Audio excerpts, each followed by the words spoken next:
मला विचारायचं होतं की हस्ताक्षरामुळे सबकॉन्शियस माइंडवर कसा प्रभाव पडतो? जसं तुम्ही म्हणालात की आता त्यांचा 15 वर्षाचा किंवा जो काय आहे तो कचरा आणि ब्लॉकेज किंवा कचरा काढावा लागेल. तर तो सबकॉन्शियस माइंडवर त्याचा कसा परिणाम होतो आणि ग्राफाझोनमध्ये त्या घटकाचा कसं म्हणजे स्वतःमध्ये बदल घडण्यासाठी कसा उपयोग होतो? एक सिंपल उदाहरण देतो. राजस्थान जयपूरमधून एक मुलगा आलेला माझ्याकडे, ज्याला क्लासमध्ये बुली करत होते किंवा मुलं त्रास द्यायचे.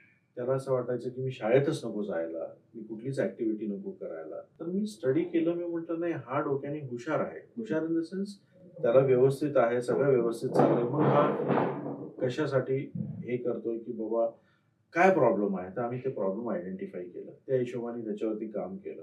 आणि तुम्हाला सांगतो आज 1 वर्ष झालेलं आहे. रिझल्ट्स इतके अमेझिंग आहेत, की त्या मुलाने आज मला क्लिप पाठवली आहे, की मी शाळेत स्टेजवरती उभं राहून एक पोएम रिसाईट करू शकलो. अरे वाह! आणि मला सगळं अप्रिसिएशन भेटलं आणि जे मुलं मला त्रास देत होते, आज तेच माझे मित्र झाले. Super, super. सो मी त्या मुलांवर काम नाही केलं, पण मी ह्याचा दृष्टिकोन चेंज केला. आपण समोरच्या माणसाचं नाही काही करू शकत, पण स्वतःवरती जे काही काम घडवून आणू शकतो, हं. That will create or change the world outside. बरोबर.